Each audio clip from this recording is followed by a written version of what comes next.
안녕하세요. 저는 1년에 한 50권 조금 넘게 책을 읽고 있어요. 매일 읽고요. 다독보다는 정독을 좋아합니다. 학창 시절을 제외한다고 치면 20살 때부터 꾸준히 읽었으니까 근 30년 정도 되겠네요. 사람들이 제게 묻습니다. 책을 좋아해? 어떻게 그렇게 책을 꾸준히 읽을 수가 있어? 특별한 비법이 있어?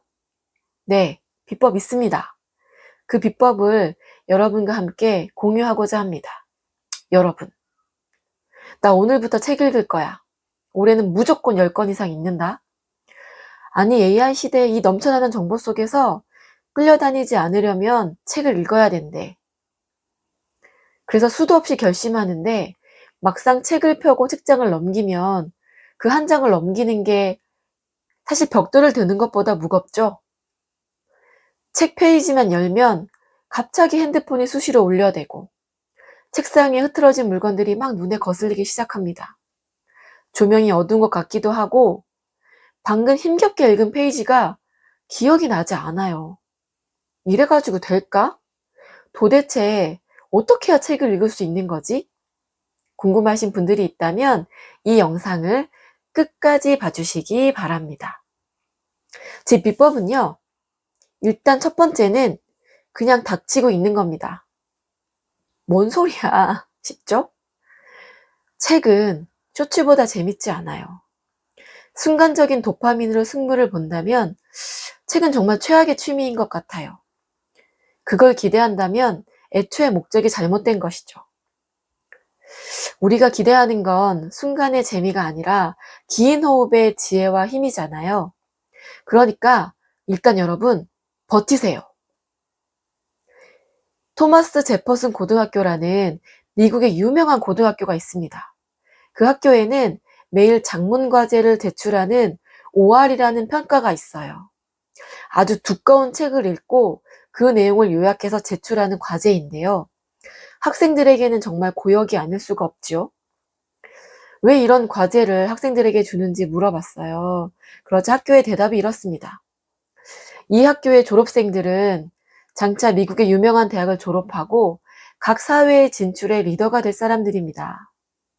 리더는 수많은 정보를 빠른 시간 안에 판단해서 의사결정을 하는 사람들인데 이 엄청난 정보 속에 핵심을 빠르게 파악하고 바른 의사결정을 내리는데 이 OR만큼 가장 적합한 훈련이 없기 때문이라는 거예요. 쇼츠로 시간을 소비하는 사람들은 절대 해낼 수 없는 능력인 거죠. 그러니까 여러분, 내일의 더 나은 나를 위해서 일단 오늘 그냥 읽으세요. 두 번째 방법은요. 세상에 완벽한 장소, 적절한 타이밍이 없다는 걸 받아들이셔야 됩니다. 안락한 의자, 완벽한 차단소음, 눈에 거슬리는 게 없는 장소, 나의 리듬에 맞춰가며 기가 막힌 타이밍에 울리는 핸드폰 같은 것은 없어요. 책 읽기 좋은 장소나 좋은 타이밍을 기대하는 게 아니라 그냥 아무 때나 읽는 겁니다. 그러려면요. 일단 재밌어야 돼요, 책이.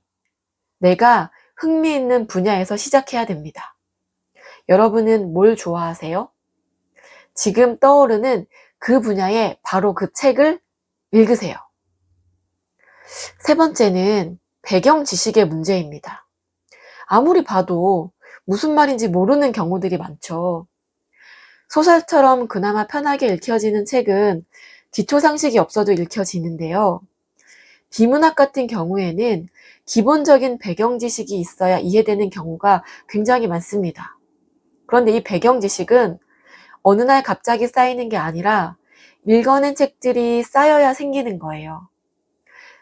자꾸 읽다 보면 아, 이 이야기 예전에 그 책에서 본 적이 있는데 그래서 어떤 유사한 책을 읽다 보면요. 마치 그 이야기가 내가 아는 사람처럼 친근하게 다가오는 순간이 생겨요. 그러니까요. 일단 그냥 읽으세요. 그러면 같은 주제의 다른 책에서 친구처럼 친근하게 다가오는 배경 지식들을 만날 수가 있습니다. 안녕? 우리 본 적 있지? 하며 말이죠. 네 번째 방법은 좋은 출판사의 최신 책을 고르는 거예요. 가끔은 똑같은 책인데도 번역가가 누군가에 따라서 전혀 다른 책이 되는 경우가 많습니다. 또 예전에 번역된 책들은 문장이 요즘 우리가 쓰는 말과 매우 달라서 이해하기 어려운 경우도 많아요. 온라인 서점에 책을 이렇게 고르면 댓글이 달리잖아요. 그때 번역이 엉망이다, 무슨 말인지 도저히 모르겠다, 이런 말들이 달린 책이면 일단 패스하세요. 또 여러 버전이 있다면 최근에 인쇄된 책들을 고르는 것도 아주 좋은 방법입니다. 5번째는 부가적인 도구를 이용하는 겁니다. 무슨 이야기냐 하면 역사나 지리와 관련된 책을 읽을 때는 지도나 연대표를 함께 보며 읽는 거예요.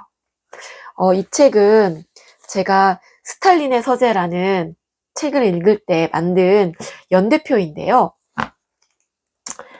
이렇게 보시면 연대표가 이렇게 있죠. 아, 이때 이런 일이 있어서 스탈린이 이런 반응을 보인 거구나.